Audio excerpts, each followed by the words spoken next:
والوں کا عقیدہ ہرگز یہ نہیں،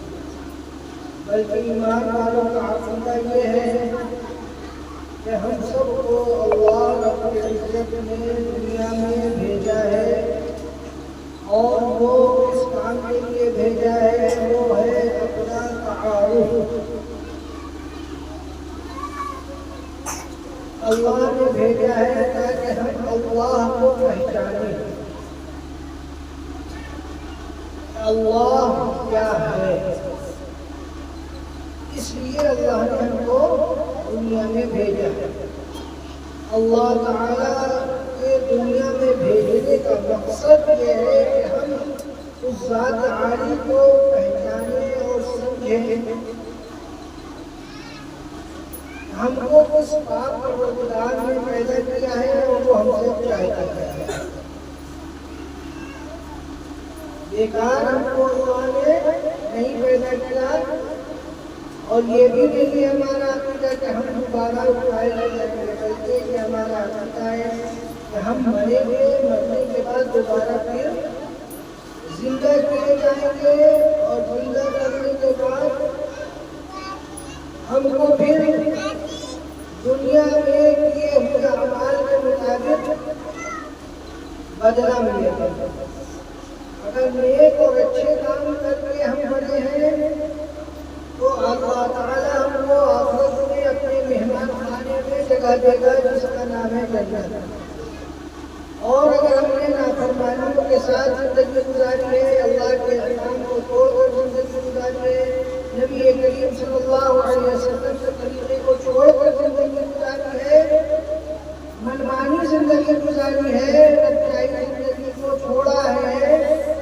تو آخرت میں پھر اللہ تعالیٰ ہم کو دوبارہ زندہ کرنے کے بعد اپنا جو جیل خانہ ہے،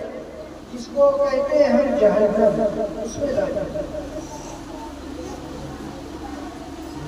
تو اللہ تعالیٰ نے دو ٹھکانے آخرت میں رکھے ہیں۔ پہلا ٹھکانہ ہے نیک کام کرنے والوں کا، وہ جنت مہمان خانہ ہوگا، اور دوسرا ٹھکانہ نافرمانوں کے لیے، کافروں کے لیے، مشرکین کے لیے دوسرا ٹھکانہ ہے عذاب والا ٹھکانہ، جس کو جہنم کہا جاتا ہے۔ تو ہم کو اللہ تعالیٰ نے ایمان کی دولت سے نوازا ہے، اسلام کی دولت سے نوازا ہے، ہم اس کی قدر کریں، اور ہم کو جس مقصد سے اللہ تعالیٰ نے اس دنیا میں بھیجا ہے، ہم اس مقصد کو پہچانیں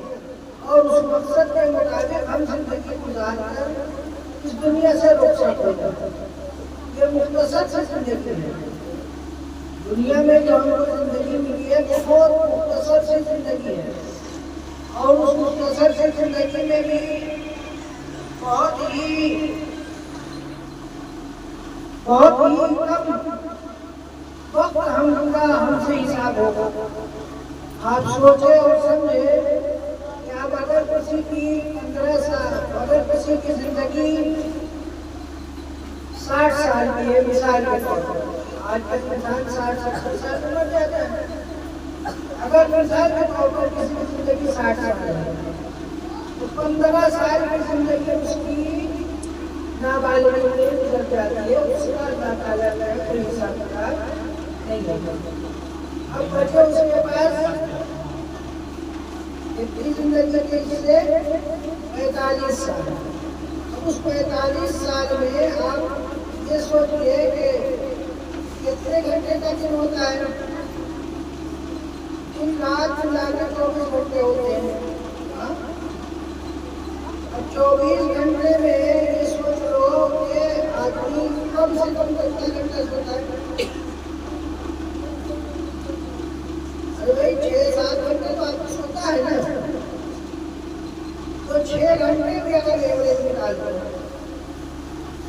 تو 6 گھنٹے کا ایوریج کا مطلب ہوا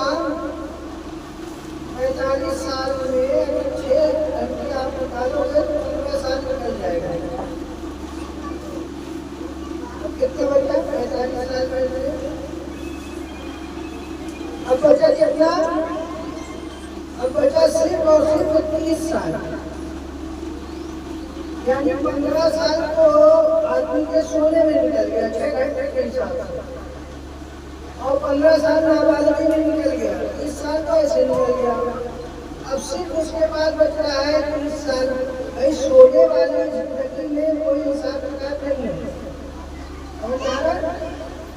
جیسے نابالغی کا کوئی حساب نہیں ہے، اسی طریقے سے سونے میں آدمی خواب دیکھ لیا، خواب میں پتہ نہیں کیا کیا دیکھ لیا، اس دیکھنے کا کوئی حساب کتاب نہیں ہے، اس کا کوئی واسطہ نہیں ہے، کچھ سب کچھ واپس ہو گیا۔ سمجھ میں سونے کی حالت میں سب کچھ معاف، تو 30 سال کی زندگی اس کی نکل گئی معافی میں، اب بچی کتنی زندگی 30 سال کی۔ اب اس 30 سال کی زندگی میں آدمی کو اپنے آپ کو بچانا ہے، شریعت اور سنت کا پابند بنا لینا ہے۔ اس 30 سال میں اگر ہم اپنے آپ کو بچا لیتے ہیں تو پھر ابد ہمیشہ والی زندگی وہ کبھی ختم ہونے والی نہیں ہے، وہ کبھی ختم ہونے والی نہیں ہے۔ اللہ تعالیٰ اس 30 سال کی زندگی کو اگر ہم سنبھال کے گزار کے لے کے چلے گئے تو 30 سال میں سمجھ لو کہ 10 12 15 سال کی زندگی کو گزارنا ہے، تو 15 سال کے بعد سے 30 سال کے بیچ کی 15 سال کی زندگی اس میں خلافات زیادہ ہوتا ہے آدمی کے اندر، کیا گناہوں کی کا پاور جو اس وقت میں بہت زیادہ ابال مارتا ہے، کیونکہ اس وقت جو ہے شیطان بہت بڑا انسان کے پیچھے پڑتا ہے 15 سال سے لے کے 30 سال کے پیچھے، تو یہی 15 سال کے بیچ میں بھی 5 سال سونے میں اس میں بھی نکلے گا، اب بچا کرتا ہے صرف 10 سال سمجھ میں، اس 10 سال کو اگر ہم نے بہت زیادہ قیمتی سمجھ کے اور اس کو ذرا سا کنٹرول کر کے ہم نے بچا لیا، اللہ کے اوامر کے مطابق ہم نے ڈھال لیا، اور جن چیزوں سے اللہ نے روکا اس سے ہم نے اپنے آپ کو بچا لیا، تو پوری مرنے کے بعد دوبارہ جو زندگی شروع ہونے والی ہے اللہ تعالیٰ اس میں اپنے مہمان خانے میں یعنی جنت میں داخل کرتے ہیں۔ قرآن پاک میں اللہ تعالیٰ نے صاف صاف اعلان فرمایا وَأَمَّا مَنْ خَافَ مَقَامَ رَبِّهِ وَنَهَى النَّفْسَ عَنِ الْهَوَىٰ فَإِنَّ الْجَنَّةَ هِيَ الْمَأْوَىٰ۔ جس شخص نے اپنے آپ کو اپنے پروردگار کے سامنے کھڑے ہونے سے ڈر گیا، جو شخص ڈر گیا مقام ربی کہ ہم کو اپنے پروردگار کے سامنے کھڑا ہونا اور کھڑے ہو کر ہم کو ان گناہوں کا جواب دینا ہوگا جو ہم نے گناہ کرنے جا رہے، اور یہ تصور کرنے کے لیے ہم گناہ کریں گے تو ہم کو اس کا جواب دینا ہوگا، تو اب جب یہ تصور اس نے اپنے آپ کو اندر کیا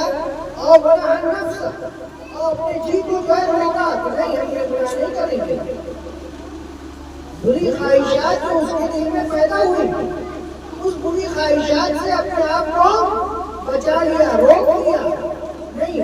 اللہ تعالیٰ کے سامنے ہم کو جواب دینا ہوگا، ہم کیا جواب دیں گے اللہ کے سامنے کھڑے ہو کر؟ تو اللہ پاک فرماتے ہیں وَإِنَّ الْجَنَّةَ هِيَ الْمَأْوَىٰ، تو ہم کو اللہ پاک اپنے مہمان خانہ یعنی جنت میں داخل فرما دیں گے۔ یہ اتنا بڑا انسان کے لیے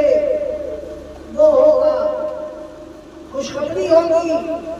جس کو اللہ پاک نے ایک مرتبہ جنت میں داخل کر دیا اب وہ ہمیشہ ہمیشہ کے لیے جنت میں رہے گا، اب اس کو کبھی اس میں جنت سے نکالا نہیں جائے گا۔ تو تھوڑی سی مشقت ہے، تھوڑا سا اپنے آپ کو جو ہے بچانا ہے گناہوں سے، اور تھوڑی سی مشقت کے ساتھ اپنے آپ کو لگانا ہے، نیکیوں پر چلانا ہے۔ سمجھ میں آ رہی بات؟ بہت اونچی ہو گئی بات نہیں ہو گئی، سمجھ میں آ رہی ہے نا؟ نیکیوں پر چلانا ہے اپنے آپ کو تھوڑے وقت کے لیے،